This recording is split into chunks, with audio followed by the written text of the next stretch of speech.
week after being in London for a week, our private driver, I expressed to him the devastation of what happened in Paris. And without thinking, he just turned to us and said they got what they deserve. They're not very warm to people like us. They're very hostile. And Germany is the same way, and it's just a matter of time before it happens in Germany. And Adine just kept pulling my arm, making sure that I just did not go off on this guy in the car. I was so angry by what he said.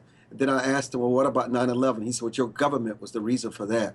He was so matter of fact of people of his faith and his culture, their hatred of the Parisians and the Germans. And so to answer that question is that what is lurking in Europe that no one is talking about is the perception that as much as Paris, more than anyone else in Europe, tried to do to be supportive of these refugees, to be supportive of the Muslims, to be supportive of people who are not necessarily of their culture, of their faith, the more resentment, because they talk about the poverty, they talk about the isolation, they talk about living in and thriving in ghettos, and they get no attention. And what the press prints and what they say gives them a little momentum to their plight, but it doesn't even scratch the surface. And he felt that this was the only way that they could lash out. And to say this to us, total strangers having no idea what we do for a living, was nothing more than just absolutely shocking.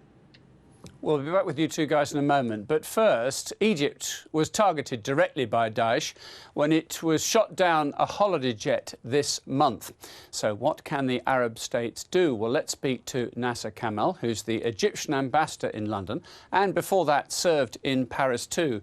Let's talk about the Metrojet, if we may. Is this an embarrassment for Egypt, do you think, that the security at Sharm el-Sheikh was such that this bomb could be planted on this plane?